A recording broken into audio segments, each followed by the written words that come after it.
જય માતાજી મિત્રો, અમે કડાથી તિરુપતિ નેચરલ પાર્ક જવા નીકળી ગયા છીએ. તો નેચરલ પાર્ક પહોંચી ગયા છીએ. તો આ સિંહમાં બધા જતા હતા. તો અંદર ખાસ જોવા જેવું કંઈ હતું નહીં. અંડરગ્રાઉન્ડ ટનલ હતી, બીજું કંઈ જોવા જેવું હતું નહીં. અને તમે બહારનું લોકેશન દેખાડું છું, જોઈ શકો છો કે આ બહારનું લોકેશન છે.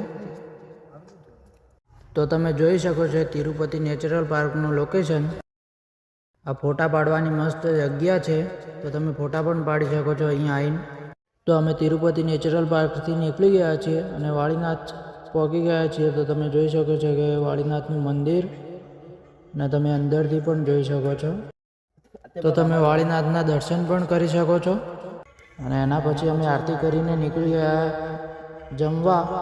તમે જોઈ શકો છો કે જમવાની સુવિધા પણ સારી છે અને જમવાનું પણ મસ્ત છે.